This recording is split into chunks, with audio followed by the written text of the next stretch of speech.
morning, wet shavers, coffee lovers, and podcast listeners everywhere. It's Mark with GeorgeToon.com. It's time for another second cup. So grab a cup of coffee, kick back, relax, put in those earbuds, adjust that speaker volume, and let's talk some wet shaving and a few other things in podcast form. What is Second Cup? Second Cup is a podcast that will give you some additional information that didn't make the Monday Morning Mailbag Deadline. This might be something that is time sensitive. For instance, a sale that could be ending before the next Monday Morning Mailbag airs, or a piece of late-breaking information that viewers have passed along that is equally time sensitive, or something else regarding the wet shaving world that needs to be broadcast in a timely fashion. And we'll also have some time to chit-chat and discuss some other things like coffee, movies, streaming shows, books, that sort of thing. So thanks for tuning in to Second Cup. And I hope you subscribe to the podcast, where you can also find episodes of the Monday Morning Mailbag in podcast form. I hope you're enjoying a cup of coffee with me. We'll get the show underway in just a moment.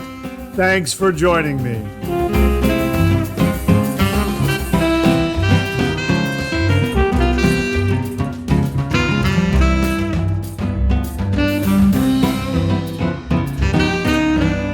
Well, good morning, everyone, and welcome to the July 14th, 2025 episode of Second Cup. So great to be with you this morning. I hope you're enjoying a cup of coffee with me.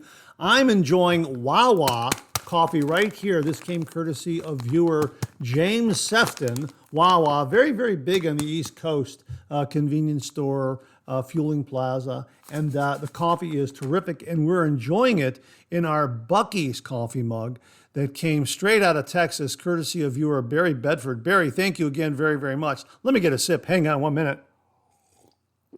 Oh, yeah, that is really, really terrific. And speaking of Texas, please remember the folks in Texas in your thoughts and prayers. They've been devastated by an absolutely terrible and tragic flood there. So please keep them in your thoughts and prayers. And I just wanted to mention that and pass that along to you.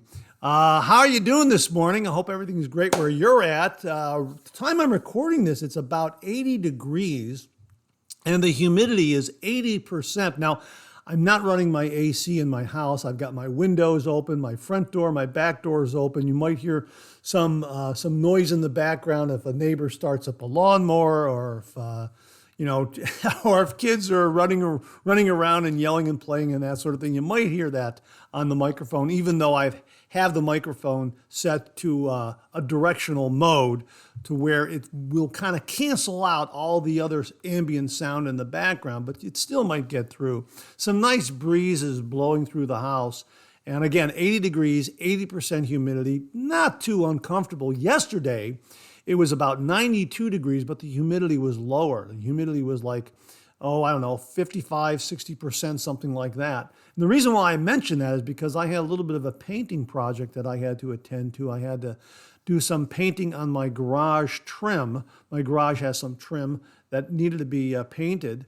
And early in the morning, I mentioned to my brother Tom on the phone, we were talking, and I said, yeah, I'm going to have to get out there and do some painting. And he said, you know what, Mark, make sure that the humidity is low, because you don't want to paint in high humid weather. And I thought, well, where did this come from? I thought, well, are you serious? He said, no, look it up. You know, if it's too humid, the paint won't adhere.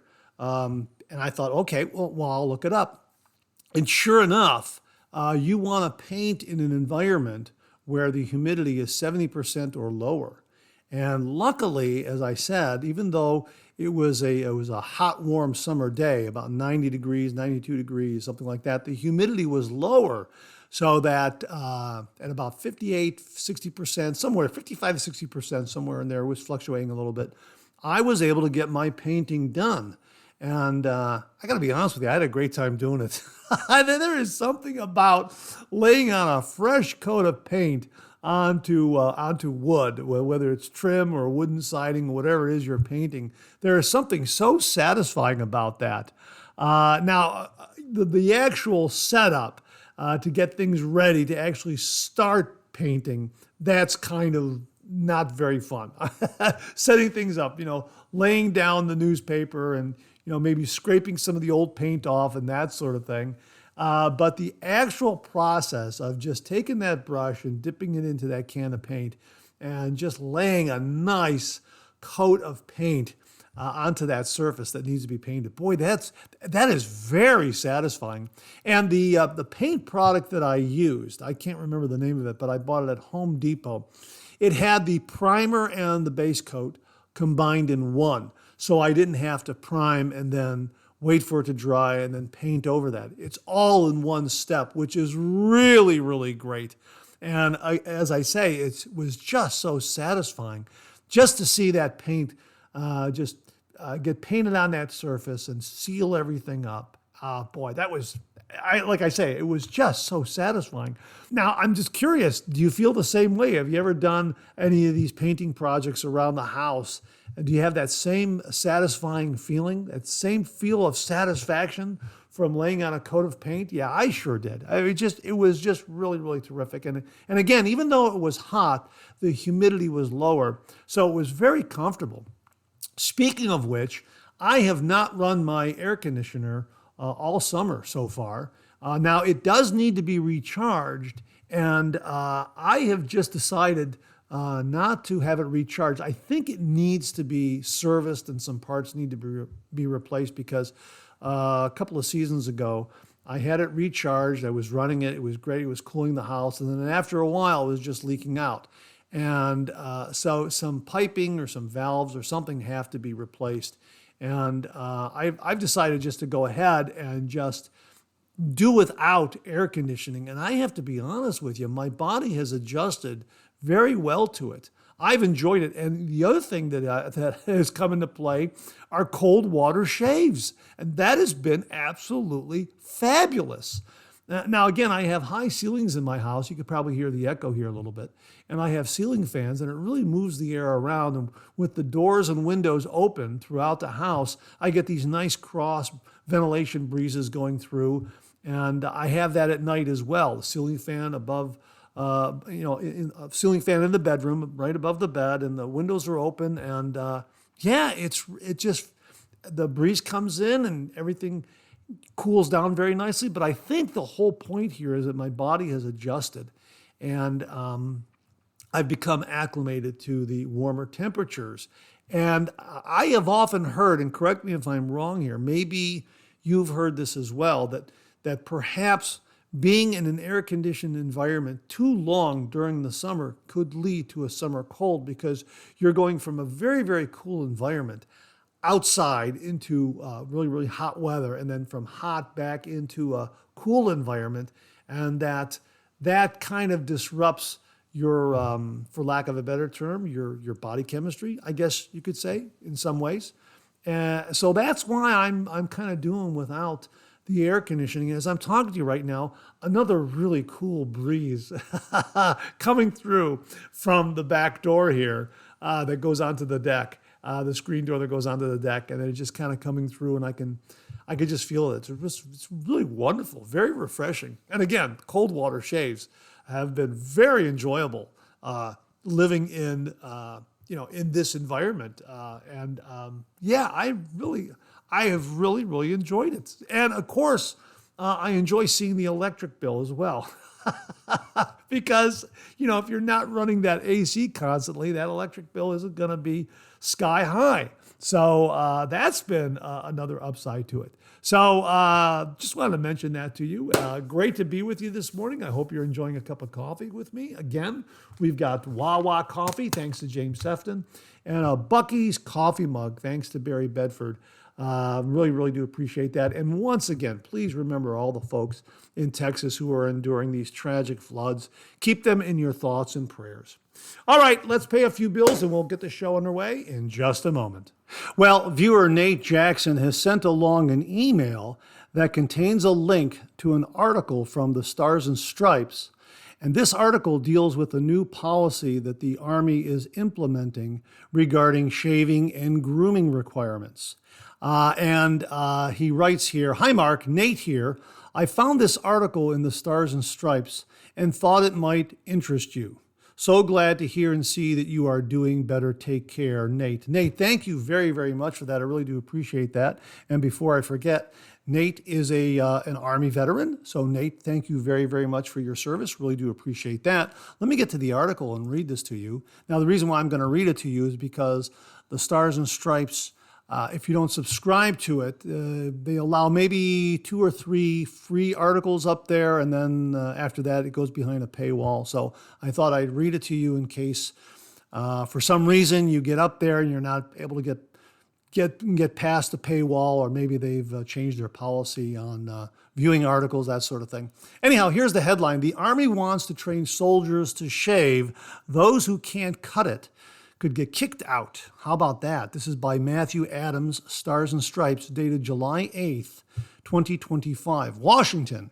Soldiers who require prolonged shaving waivers, which disproportionately affect black troops, could be removed from the Army under an updated policy, the service announced Tuesday. Quote, "This is about uniformity, discipline, and standards, and this is about training," unquote, Army spokesman Steve Warren told reporters. Quote, "This standard applies equally to all soldiers, not just minorities," unquote.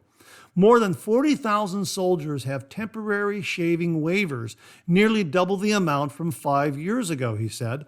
All soldiers must be clean-shaven on duty when in uniform or civilian clothes, quote, "with temporary exemptions for medical reasons and permanent exemptions for religious accommodations," unquote, the Army said in a statement. Quote, "Soldiers who cannot comply with grooming standards may be administratively separated," unquote, the service said. The policy bars permanent shaving waivers and requires medical personnel to craft formal treatment plans for affected troops. Soldiers have been able to grow a beard through a waiver process for pseudofolliculitis barbae, which causes painful razor bumps and mostly affects black men. Quote, "One of the things that we've determined is that we need to train our soldiers better on how to take care of their shaving needs. For whatever reason, kids these days, they're struggling with, proper shaving technique," unquote, Warren said. Quote, "Pseudofolliculitis barbae, a lot of that just has to do with your shaving technique is what we've determined. A vast majority of minority soldiers, African American soldiers, are within the standards all the time," unquote.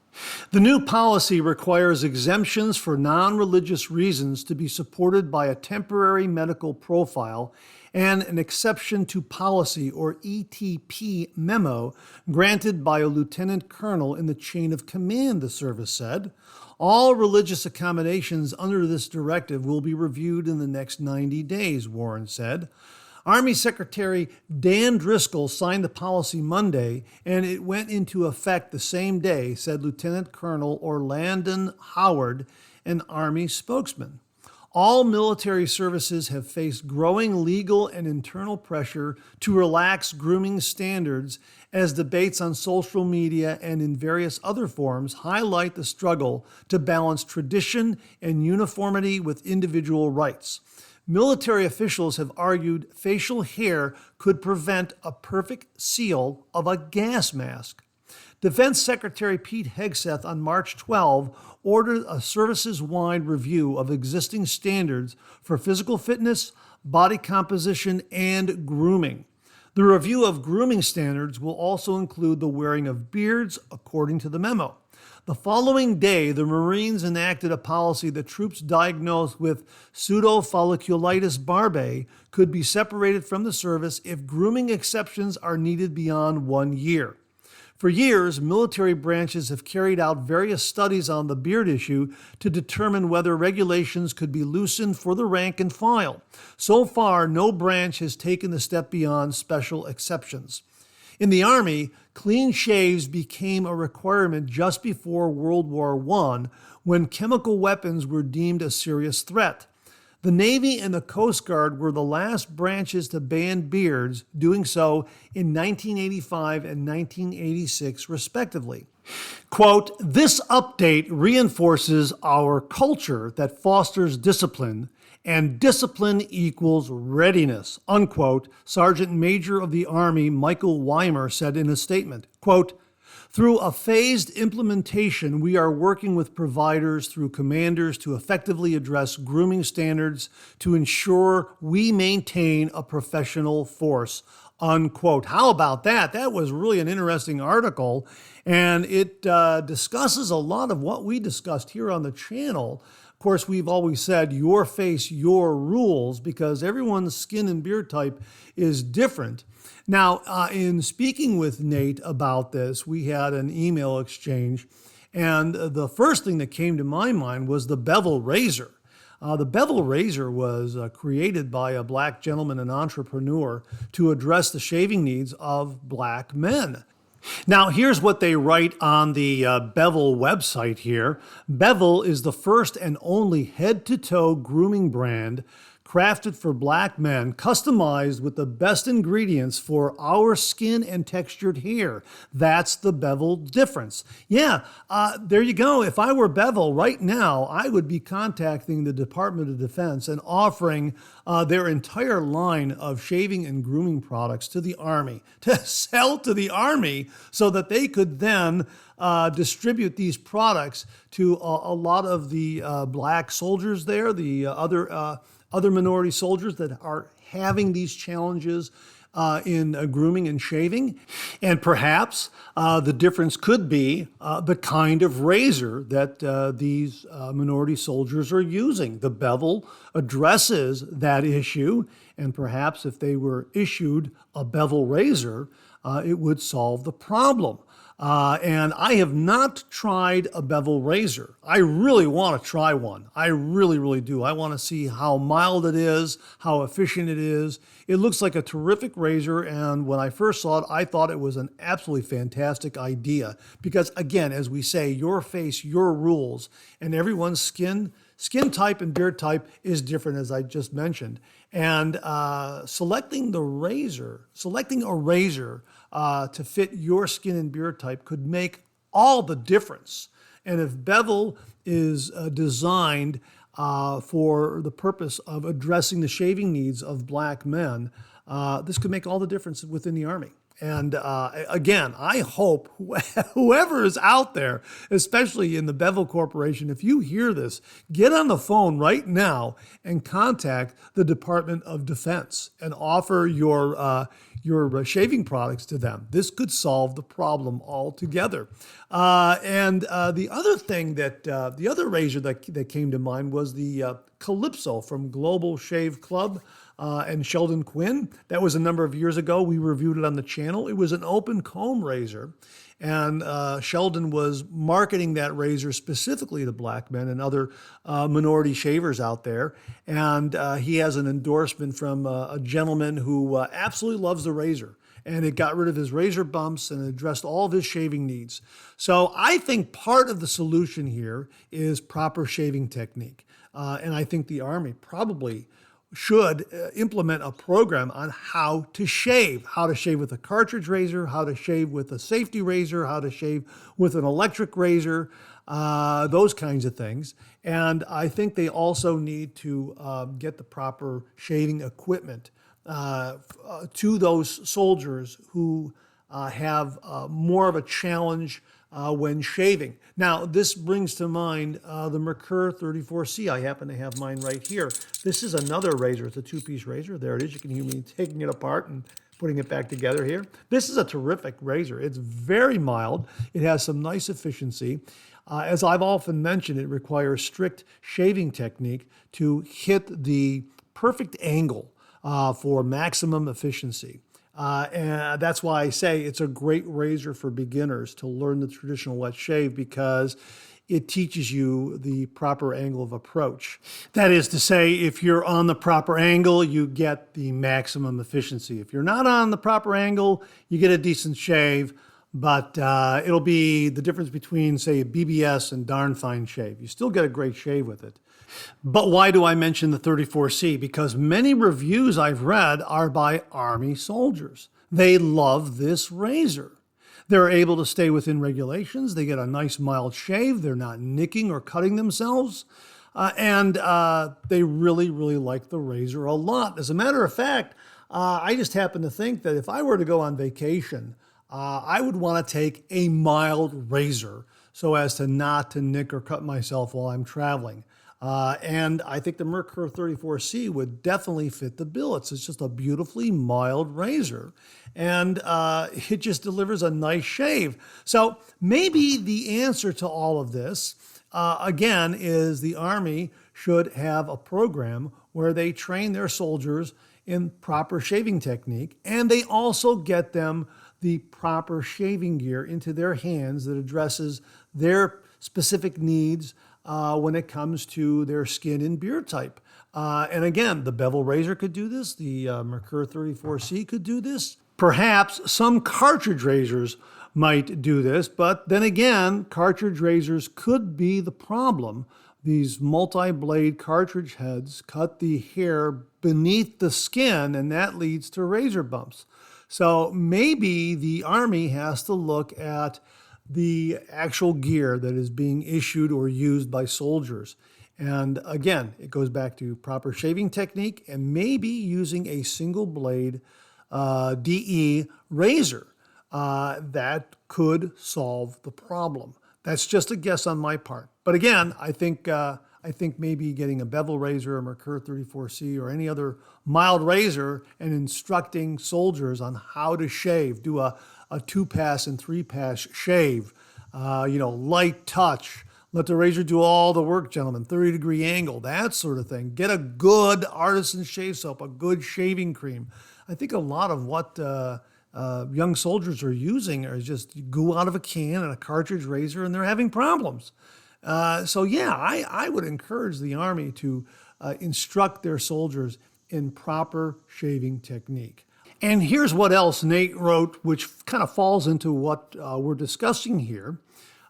He wrote, "Wow, great idea about bevel contacting the Department of Defense. I was in the Army and remember they showed us how to brush our teeth, but not how to shave. Yet we were expected to do both every day." Go figure. Yeah, that if you're going to teach someone, oral hygiene, teach them grooming, how to shave properly, and proper instruction will help overcome some of these problems that some soldiers are having out there. And again, from the Stars and Stripes article itself, it mentions that many black soldiers and other minority soldiers are not having those problems because they understand how to shave properly. But there are many others out there who don't know how to shave. They were never instructed in how to properly shave. And again, I think it goes back to a lot of these whiz-bang cartridge products that are out there. The whole marketing is just grab one of these and grab a can of shaving cream and zip, zip, zip. There you go. You're done. Your shave is complete. Get on with your morning. And I think it's not as simple as that sometimes. I think just taking the time to learn proper shaving technique with the proper gear could solve this problem. And it doesn't have to take forever in front of the mirror, especially if you're up very, very early like many in the Army are. It could just be understanding how to use a DE safety razor and getting a good quality shave cream or artisan shave soap, a good brush, that sort of thing. And, just using proper technique with the proper razor and other proper gear will give you a good result and result in a good shave without any of those problems. That's just my guess on my part. But again, just to review, I sure hope that bevel contacts the Department of Defense, and I would love to review a bevel razor. I've used some razors that look like a bevel. I guess you could call them bevel clones, but they're not really bevel razors. I would love to use a bevel razor and get a review done on it and tell everybody how it works. And I just think that using a proper shaving gear could solve this problem with some good instruction by the folks within the Army. And it's a very, very interesting article. And we're going to follow it and find out how this develops and see what comes to pass. And when we hear any updates, we'll be sure to talk about it on Second Cup and also the Monday Morning Mailbag. So a big thank you to Nate Jackson for sending along a really, really interesting article. It touches all the bases regarding the traditional wet shave and how to shave and what to use to shave and that sort of thing.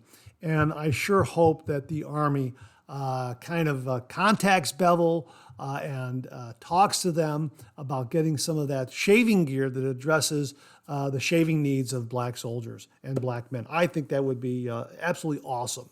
And if anyone from Bevel is hearing this, I'll let you know where you can send my commission check if you get that Department of Defense contract. So thanks again to Nate Jackson for a really, really terrific article, and we will link it below so you can read it for yourself. Nate, thanks again very, very much.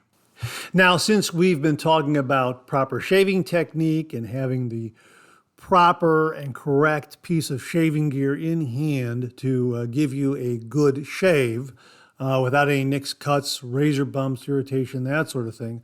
We've mentioned the Merkur 34C. Let me mention a couple of other razors in the Merkur line that haven't gotten a lot of attention on the channel. We've used them, we've reviewed them. They're very, very good, and they fall into the same category as the Merkur 34C in mild quality and good efficiency. Again, the 34C is a two-piece razor. It's a short-handled razor. You can hear me opening it up there like that.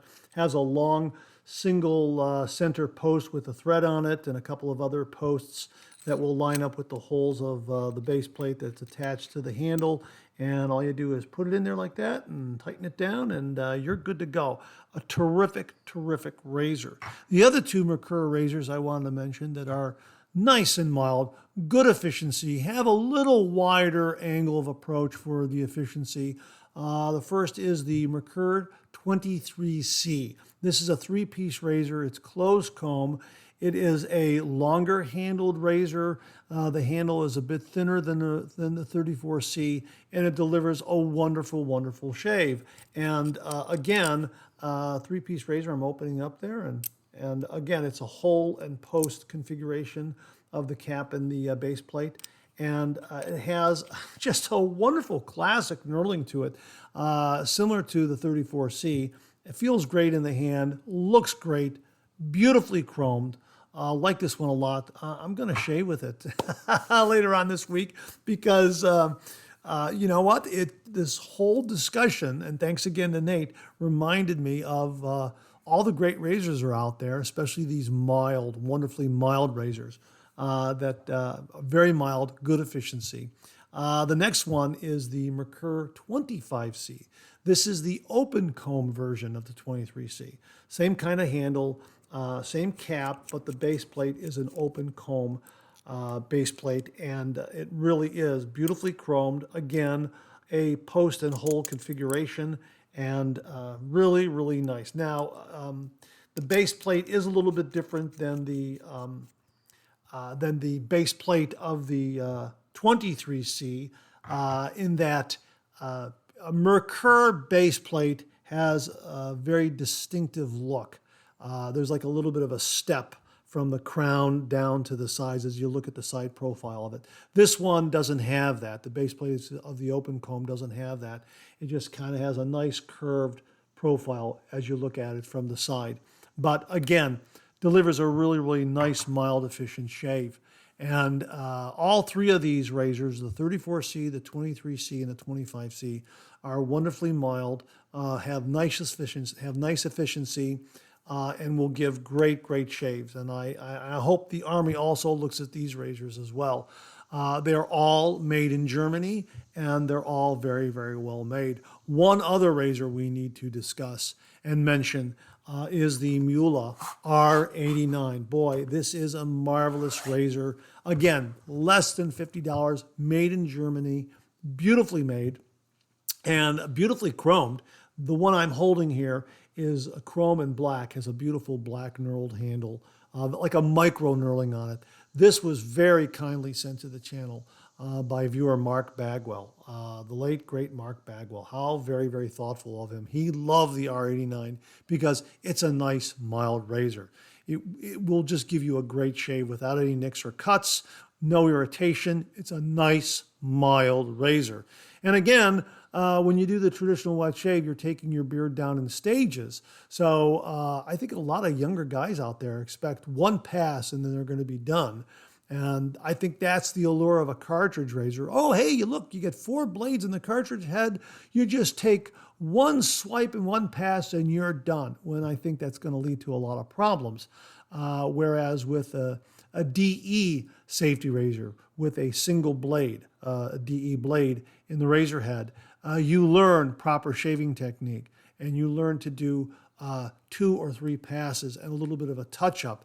And that solves razor bumps and irritation and that sort of thing. You just have to use the proper technique. And again, the R89 is another wonderfully mild yet efficient razor that would be perfect for any enlisted soldier out there in the Army. It would really, really give them a great, great shave. And again, less than $50, made in Germany, and a terrific, terrific razor. So those are 4 other razors, or 3 other razors besides the 34C. I'm looking at 4 razors here. The 34C, the Merkur 34C, the Merkur 23C, the Merkur 25C, and the Mula R89.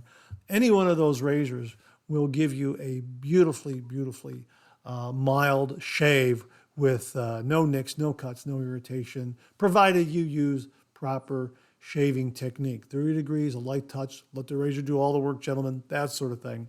And I can't speak to the bevel. I don't know how the bevel shaves. I don't have a bevel, and so I can't say how mild, how aggressive the bevel is. My guess is it's a milder razor.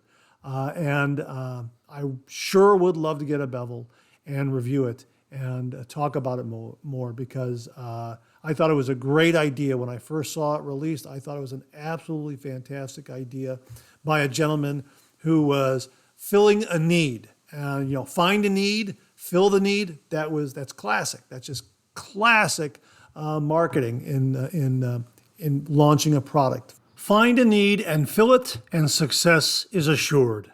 Yes, absolutely. So those are some other razors I wanted to mention. We'll link them below on Amazon. Again, all 4 of these razors, less than $50. They're all great razors. They're all lifetime razors, something that can be handed down to future generations. And they're all made in Germany, too, as a matter of fact. And of course, both companies offer a lot of other razors with increased aggression and that sort of thing, like the R41 from Mula. But that's probably getting up there. I don't think you want to give a young soldier the R41 right off the bat. You want to kind of break them in with a traditional safety razor that is on the milder end of the spectrum. So just some razors I wanted to mention to you, and we're definitely going to use the 23C and the 25C in upcoming reviews here because they are absolutely terrific razors, as well as the 34C. Yeah, like them all, like all these razors here.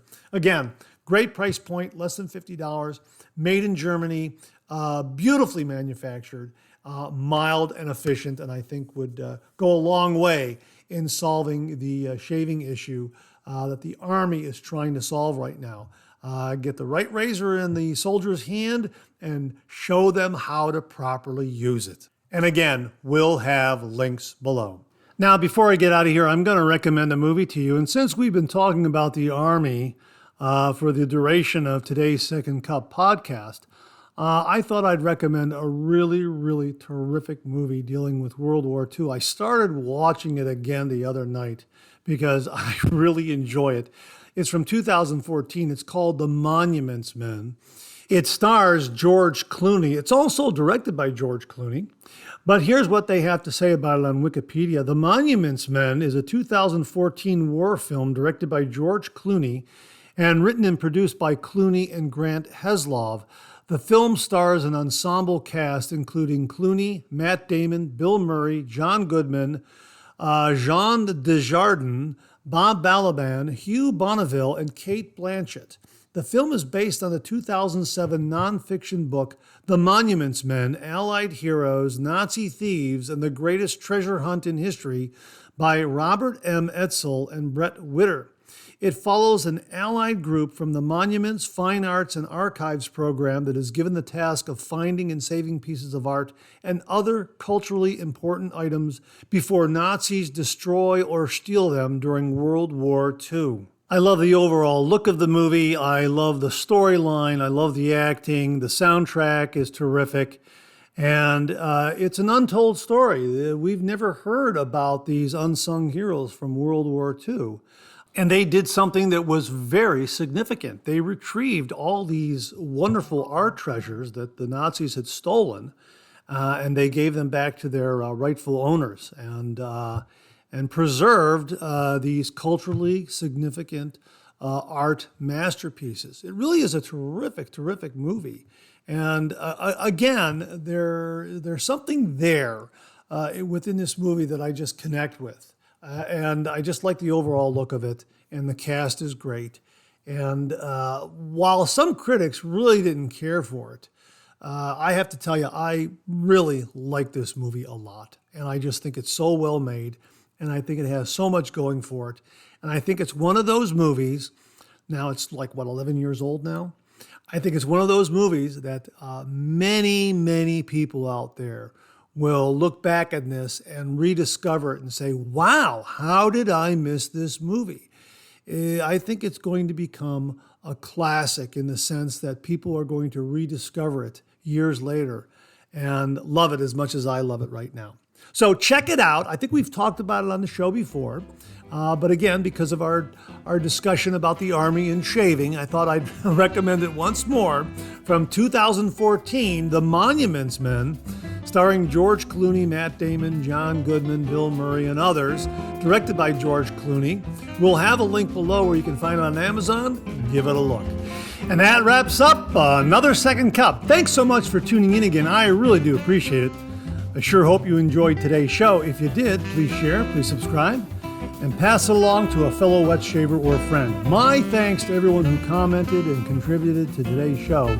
And I mean this sincerely. Without you, this microphone would be silent.